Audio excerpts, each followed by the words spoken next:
Arestado ang isang hinihinalang hold-upper matapos umanong maglabas ng baril sa Tondo, Maynila kagabi. Pero ang baril, peke pala. Narito ang unang balita ni Mav Gonzalez.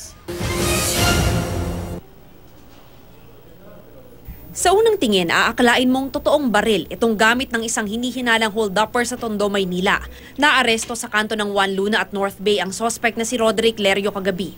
Ayon sa pulisya, madalas ang hold-upan sa lugar. Noong nakaraang linggo lang, 3 insidente ng pang-hold up ang naganap doon kaya naglagay sila ng mobile patrol. Ito nga, naglabas ng baril, ayun, nagtakbuhan yung tao, di nakuha niya yung atensyon ng mga nakuha niya yung atensyon ng mga kala niya walang mga pulis. Tingnan mo yung baril na hawak niya. So, talagang pag tinutukan ka, madilim yung lugar na yun. Pag tinutukan ka nito, malalaman mo pa ba ito kung totoo o hindi.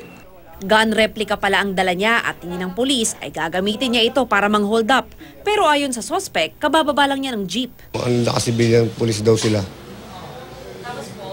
Tapos dumating sila, sir. Binigay yung baril sa akin daw. Kaya dinala ako rito. So hindi ko sa inyo yun, sir? Tinitingnan pa kung may record ng krimen o droga ang suspect. Maaari siyang kasuhan ng illegal possession of firearm. Ito ang unang balita sa Maynila. Mav Gonzalez reporting.